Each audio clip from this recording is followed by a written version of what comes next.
அனைவருக்கும் வணக்கம். இன்று வைகுண்ட ஏகாதசி. வைகுண்ட ஏகாதசி என்று சொர்க்க விளையாட்டு, அதாவது பரமபத விளையாட்டு விளையாடுவார்கள்.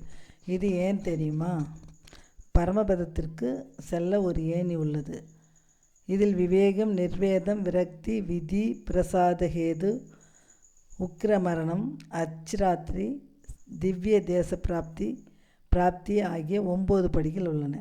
இவற்றில் விவேகம் என்பது தத்துவங்களின் உண்மை நிலை அறிதலையும், நிர்வேதம் சம்சார சாகரத்திலிருந்து விடுதலையாவதிலையும், விரக்தி என்பது உலகப்பற்றை துரத்தலையும், விதி என்பது நரக மரண பயத்தையும், பிரசாத ஹேது என்பது ஆச்சாரியரை தேடி அடைதலையும், உக்கிர மரணம் என்பது ஜீவன் பிரியும் நிலையையும், அரிச்சிராப்திரி என்பது ஜீவன் போகும் வழியையும், திவ்ய தேச பிராப்தி என்பது யமன் எல்லையை தாண்டி வைகுண்டம் அடைவதையும்,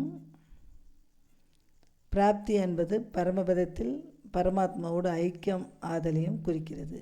இந்த 9 படிகளை ஏறி கடந்தால்தான் ஒருவர் பரமபதத்தை அடைய முடியும். இதைத்தான் பரமபத விளையாட்டு நமக்கு நினைவுபடுத்துகின்றது. வைகுண்ட ஏகாதசி அன்று விரதமிருந்து பரந்தாமனை வழிபட்டால் சொர்க்கத்தை சென்றடையலாம் என்பதே ஐதீகம்.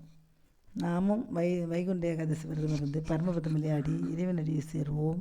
நன்றி.